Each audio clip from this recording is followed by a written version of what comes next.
বন্ধুরা এখন সিঁড়ি ভাঙা অঙ্ক আমরা যেমন স্কুলে যেমন করে এসেছি এবং স্কুলে তোমরা সবাই করেছো, এখন যেমন কেপিএসসি এক্সাম বা ক্লার্কশিপ পিএসসি এক্সাম অন্য আদার্স এক্সাম বা স্টাফ সিলেকশনে এইসব অঙ্কগুলো দিয়ে থাকে। এগুলো করার সহজ শর্টকাট নিয়ম হচ্ছে, তোমরা যে সংখ্যাটি দেখতে পাচ্ছ সেরকম দুটি সংখ্যা পরপর বসিয়ে দাও, 3 4।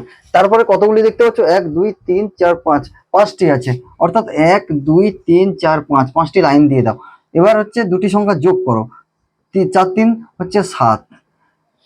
এবার আবার তোমরা দুটি সংখ্যা যোগ করো, 7 আর লাস্ট দুটি সংখ্যা 7 4 11।